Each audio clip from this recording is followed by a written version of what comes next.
This channel does not promote any violent, harmful, or illegal activities. All content provided by this channel is meant for an educational purpose only. SSC ভবনের সামনে সেখানে এবার অনুসরে চাকরিহারারা পক্ষ থেকে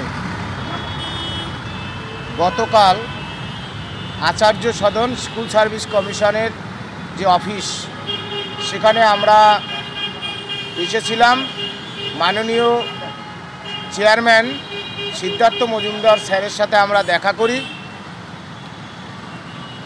সেখানে আমরা SSC 2016 প্যানেলের যোগ্য যারা আছে তাদের নিখুঁত এবং নির্ভুল তালিকা আমরা প্রকাশ করার জন্য দাবি জানাই এবং যে ওএমআর কপিগুলো রয়েছে তার মিরর ইমেজ যা অনলাইনে আছে সেটা প্রকাশ করার দাবি জানাই। মাননীয় চেয়ারম্যান সিদ্ধার্থ মজুমদার মহাশয় তিনি জানান মিরর ইমেজগুলো আছে এবং যোগ্যদের তালিকা প্রকাশ তিনি করবেন। তখন কিন্তু তিনি জানাননি কবে প্রকাশ করবেন। এটা প্রকাশ করতে সময় লাগে না, কারণ মিরর ইমেজ অনলাইনে রয়েছে। সুতরাং রাজ্য সরকার এবং স্কুল সার্ভিস কমিশন তারা যদি যোগ্যদের চাকরিটা বাঁচাতে চান তাহলে এই কাজটি করতে সেরকম সময় লাগার কথা নয়। আমরা যারা নিজের মেধায় চাকরি পেয়েছি, যাদের কোনো রকম দুর্নীতির সাথে কোনো অ্যালিগেশন আসেনি কোনো প্যারামিটারে, তারা কেন এই দুর্নীতির দায়ে এই শাস্তি ভোগ করবে? আমরা সেজন্য আন্দোলনে নেমেছি। আমরা আচার্য সদনে শান্তিপূর্ণ অবস্থান করেছি। গত রাতে আমরা ছিলাম, পুলিশ প্রশাসন আমাদের একটু ত্রিপল বেছাতেও দেয়নি। আমরা ঘাসের উপর শুয়েছি, কিন্তু আমরা থেকেছি। আমরা লড়াইয়ের একটি বীজ এখানে বপন করেছি। আজকের এই দাবিতেই যে এক্ষুনি রাজ্য সরকার এবং স্কুল সার্ভিস কমিশন যোগ্যদের চাকরিটা বাঁচানোর স্বার্থে তারা ওএমআর শিট, মিরর ইমেজ এবং যোগ্যদের নিখুঁত তালিকা প্রকাশ করুক। যতক্ষণ না প্রকাশ হবে আমরা এখানে অনশনের কর্মসূচি ঘোষণা করছি। কারণ আমরা রাজ্যের শান্তিপ্রিয়, আইনের প্রতি শ্রদ্ধাশীল একজন শিক্ষক, শিক্ষিকা কিংবা শিক্ষাকর্মী। সুতরাং এই শান্তিপূর্ণ অহিংস আন্দোলনের পথই আমরা বেছে নিয়েছি। আমরা এই আচার্য সদনের এই খোলা প্রাঙ্গণে, যেখানে গ্রীষ্মের এই তাপপ্রবাহের মধ্যেই, এই চূড়ান্ত অব্যবস্থার মধ্যেই আমরা অনশনের কর্মসূচি গ্রহণ করতে বাধ্য হয়েছি। এবং যে বিষয়টি যে গতকাল যে আমাদের যোগ্য শিক্ষক শিক্ষাকর্মীদের উপর যেভাবে পুলিশি হামলা, যে নির্যাতন, তাদেরকে লাথি মারা, লাঠি পেটানো করা, মিথ্যা মামলায় ফাঁসানোর ভয়ভীতি যে প্রদর্শন, তার প্রতিবাদে আজকের এই অনশন কর্মসূচি। সুতরাং যারা এই প্যানেলে যারা আছেন তাদের কাছে আমার বিনীত অনুরোধ, আরজি করের সেই গগনচুম্বী আন্দোলন আপনারা দেখেছেন কিভাবে ধুলোয় মিশে গিয়েছিল, কারণ বিভাজন করে ফেলেছিল রাজ্য সরকার। আপনারা এই আন্দোলনকে বিভাজিত হতে দেবেন না, একসাথে পথ চলুন। আজকে শিয়ালদা থেকে রানী রাসমণি রোডে যে মিছিল আছে, সেই মিছিলের শেষে আপনারা আচার্য সদনমুখী হবেন। নিজেদের মেধায় পাওয়া চাকরিটা ফিরে পাওয়ার জন্য আপসীন লড়াইয়ের জন্য আপনারা সংকল্প নিন। সকলেই আচার্য সদন আসবেন এই কামনা করি। কৃষ্ণগোপাল এখন আমাদের সামনে বলবেন মাস্টারমশাই কৃষ্ণগোপাল বাবু। আমিও একজন চাকরিহারা যোগ্য শিক্ষক 2016 প্যানেলের অংশ ছিলাম। একটা কথা আপনাদের কাছে সংবাদ মাধ্যমের মাধ্যমে বলে দিতে চাই যে আমাদের রেকমেন্ডেশন দিয়েছে স্কুল সার্ভিস কমিশন, অর্থাৎ আচার্য সদন থেকে আমাদের রেকমেন্ডেশন দেওয়া হয়েছিল আমরা যোগ্যতা এবং মেধার প্রমাণ দিয়ে আমরা চাকরিতে নিযুক্ত হয়েছিলাম। তাই আমাদের যদি চাকরিটাকেও ফিরিয়ে দিতে পারে সেটা হচ্ছে school service commission. School service commission ইতিমধ্যে স্বীকার করেছে যে তাদের কাছে মিরর ইমেজ রয়েছে, অনলাইনেই রয়েছে। তো আমরাও চাইছি যে 23 লক্ষ ওএমআরকে জনসমক্ষে আনা হোক, অর্থাৎ ওয়েবসাইটে পাবলিশ করা হোক। তাহলে সেখানে যোগ্য অযোগ্য বাছা নিশ্চিতভাবে সম্ভব হবে এবং আমরা যারা যোগ্য ক্যান্ডিডেট রয়েছি আমরা আবার সসম্মানে প্রতিষ্ঠানে পুনর্বহাল হতে পারব। আরেকটা বিষয় বলি যে গতকাল জেলার বিভিন্ন ডিআই অফিসে যোগ্য চাকরিয়ারা শিক্ষক শিক্ষিকা শিক্ষাকর্মীরা শান্তিপূর্ণভাবে ডিআই অফিস অভিযান করেছিল। বিভিন্ন জেলায় সেখানে নিরীহ শিক্ষকদের উপর পুলিশ বর্বরোচিত আক্রমণ করেছে, লাঠিপেটা করেছে। সবচেয়ে দুর্ভাগ্যের বিষয়, অত্যন্ত পরিতাপের বিষয়, শিক্ষককে লাথি মারা হয়েছে। এটা একজন শুধু শিক্ষককে লাথি মারা নয়, এটা সমগ্র শিক্ষক সমাজকে লাথি মারা হয়েছে। এটা গোটা ভারতবর্ষের বুকে যেভাবে শিক্ষকদেরকে এইভাবে রাস্তায় নামিয়ে আনা হয়েছে, লাঠিপেটা করা হচ্ছে, আক্রমণ করা হচ্ছে, মিথ্যে মামলা দেওয়া হচ্ছে এবং লাথি মারা হচ্ছে, এর তীব্র নিন্দা শুধু করছি নয়, এর বিরুদ্ধে সমস্ত নাগরিক সমাজকে আহ্বান করব, আপনারাও আসুন। এখন আমাদের কোনো পক্ষ নেই, আমাদের একটাই পক্ষ, আমরা চাকরিয়ারা যোগ্য শিক্ষক শিক্ষিকা শিক্ষাকর্মী। আজকে যে মহামিছিল রয়েছে সেই মহামিছিলে যারা অংশগ্রহণ করবেন তাদের কাছেও আন্তরিকভাবে অনুরোধ করব যে আমাদের কমিশনকে বাধ্য করতে হবে যে আমরা এখানে কোনো যুদ্ধ দাঙ্গা হাঙ্গামা করতে আসিনি। আমরা শান্তিপ্রিয় নিরীহ শিক্ষক শিক্ষিকা শিক্ষাকর্মী, আমরা বিদ্যালয়ে ফিরে যেতে চাই, আমরা ব্ল্যাকবোর্ডের সামনে দাঁড়াতে চাই, আমরা ছাত্রছাত্রীদের সামনে মাথা উঁচু করে দাঁড়াতে চাই, আমরা চক ডাস্টার নিয়ে ক্লাসরুমে যেতে চাই।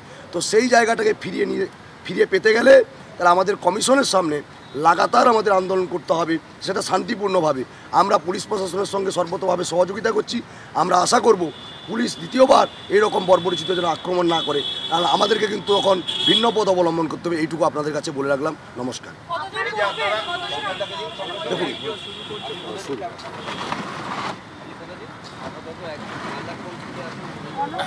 এখন আজকের আমাদের যে অনশন কর্মসূচি গৃহীত হয়েছে, প্রথম পর্যায়ে মাননীয় শিক্ষক পঙ্কজ রায় মহাশয় বসবেন এবং এটা আমাদের সকলের সম্মিলিত সিদ্ধান্ত। সুতরাং আমরা এই অনশন কর্মসূচিটাকে কিভাবে সঠিক উপায়ে বাস্তবায়িত করা যায় আপনারা জানতে পারবেন। অতীতেও আমাদের সেই ইতিহাস আছে, আপনারা জানেন। মাননীয় শিক্ষক পঙ্কজ রায়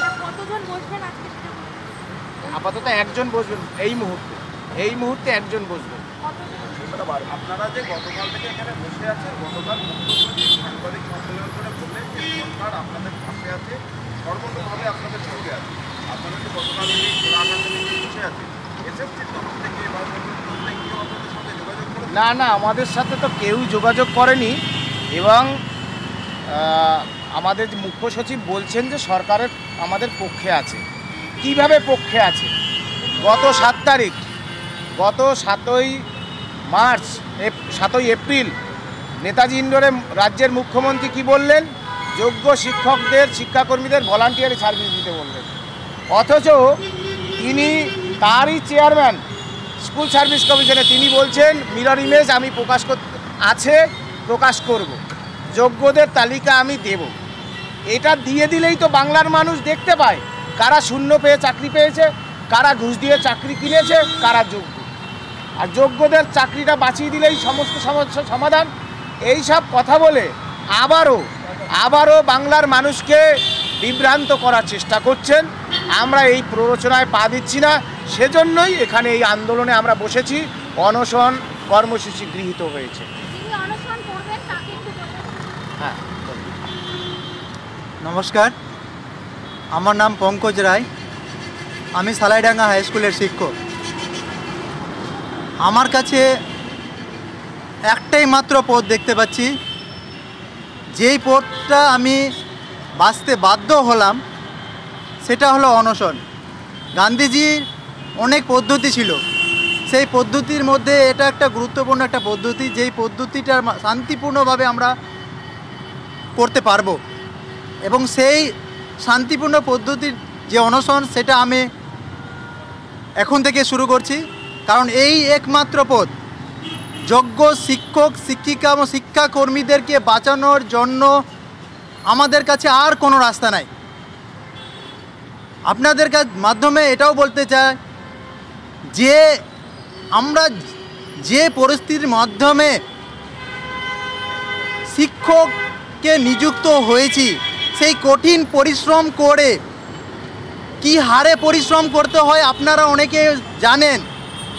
আমার সহকর্মী, আমার বন্ধু, আমার শিক্ষক শিক্ষাকর্মী যারা রয়েছে তারা জানে কি হারে কষ্ট করে পড়াশোনা করতে হয়।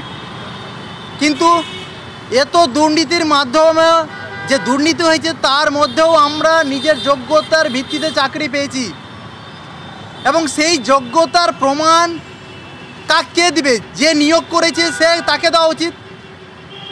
কারণ এই পরীক্ষা নিয়েছে এসএসসি, রিকমেন্ডেশন করেছে এসএসসি, অ্যাপয়েন্টমেন্ট দিয়েছে বোর্ড ঠিকই, কিন্তু সম্পূর্ণ কার্যপ্রক্রিয়া হয়েছে সরকারের দ্বারা, অর্থাৎ নিয়োগকারী সংস্থা হতে পারে স্বশাসিত, কিন্তু সম্পূর্ণ কার্যক্রম প্রক্রিয়া সরকারের মাধ্যমে সরকারের দ্বারা করা হয়েছে।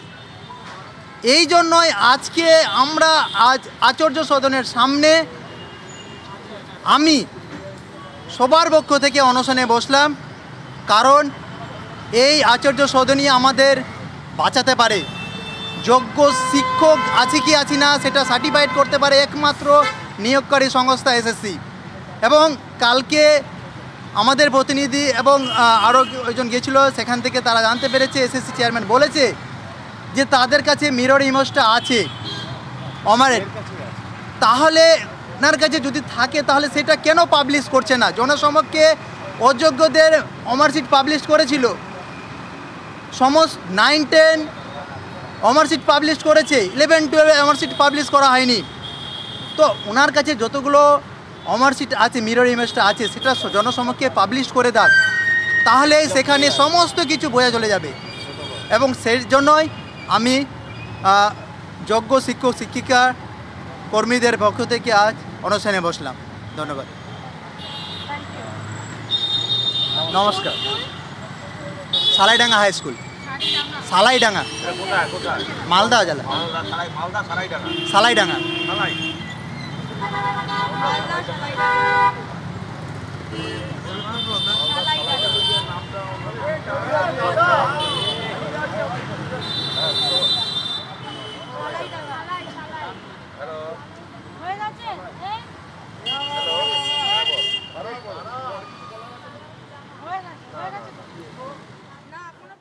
এই মুহূর্তে অনশনে বসলেন একজন শিক্ষক, অনশনে বসলেন সমস্ত চাকরিহারাদের হয়ে, এবং এভাবেই তারা তাদের দাবি দেওয়া যতদিন না পর্যন্ত পূরণ হচ্ছে তারা এভাবেই তাদের আন্দোলন, তাদের প্রতিবাদ এগিয়ে নিয়ে যেতে চলেছেন।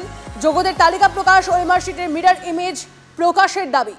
আর যতক্ষণ না অবধি তালিকা প্রকাশ হবে ততক্ষণ অনশন চলবে, এমনটাই জানিয়ে দিলেন চাকরিহারা শিক্ষক শিক্ষাকর্মীরা। এবং ইতিমধ্যেই তাদের তরফ থেকে একজন শিক্ষক তিনি বসেছেন অনশনে।